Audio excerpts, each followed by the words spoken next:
Tactique du diable de C.S. Lewis. Lettre 2. Mon cher Wormwood, j'ai appris avec un vif déplaisir que ton protégé est devenu chrétien. Ne t'imagine surtout pas que tu vas échapper aux sanctions d'usage. J'ose espérer que dans des bons moments, tu ne le souhaites même pas. En attendant, il nous faut tirer le meilleur parti de cette situation. Il n'y a aucune raison de désespérer. Des centaines de convertis nous sont revenus après un bref séjour dans le camp de l'ennemi. Toutes les habitudes physiques et mentales de ton protégé jouent encore en notre faveur.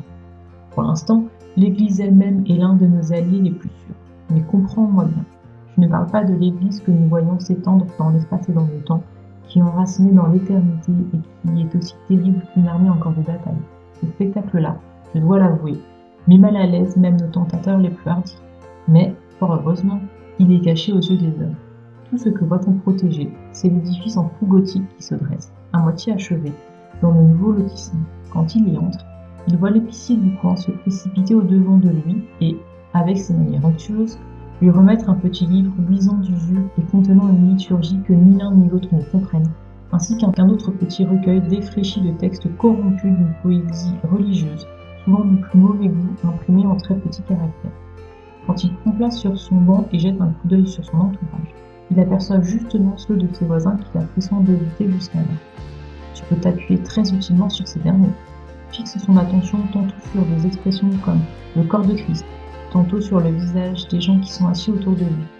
Peu importe le genre de personnes qui l'entourent, il peut y avoir parmi eux des partisans acharnés de l'ennemi. Cela ne fait rien. Grâce à notre père d'en bas, ton protégé est un sot.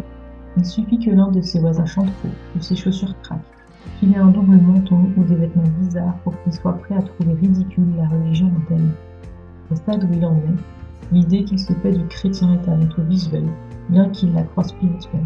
Dans son imagination, il voit des toges, des sandales, des armures et des jambons. Et le simple fait que les autres gens de l'église portent des vêtements modernes est pour lui, bien qu'il n'en soit pas conscient, une réelle difficulté. Veille à ce qu'il n'en devienne jamais conscient. Ne lui permet surtout pas de se demander quel aspect doit avoir le chrétien. Pour l'instant, maintiens le flou dans son esprit, et tu auras toute l'éternité pour t'amuser à lui apporter le genre d'éclaircissement que l'enfer peut fournir.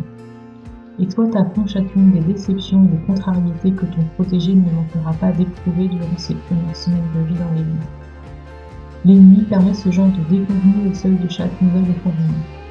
On la retrouve chez le jeune garçon qui, après avoir été captivé en entendant raconter votre histoire tirée de l'Odyssée, est obligé de se mettre à l'étude du fait. Chez les amoureux qui, une fois mariés, doivent apprendre à vivre ensemble. Elle marque, dans tous les domaines de la vie, le passage du rêve à la réalité. L'ennemi prend ce risque parce que, par un étrange caprice, il entend faire de cette affreuse vermine humaine des gens qui, comme il le prétend, l'aiment et le servent librement, des fils, comme il les appelle dans sa manie incurable, de dégrader l'union spirituelle par ce genre d'union contre nature avec ces animaux à deux pattes. Voulant sauvegarder leur liberté, il se refuse à les amener, par humeur et par habitude, au but qu'il leur a fixé. Il les laisse se débrouiller tout seuls. C'est pour nous une occasion à ne pas manquer. Mais, ne l'oublie jamais, c'est également une passe dangereuse, car s'ils réussissent à dépasser ce premier stade de sécheresse spirituelle, ils attacheront beaucoup moins d'importance à leurs sentiments et il sera, de ce fait, bien plus difficile de les tenter.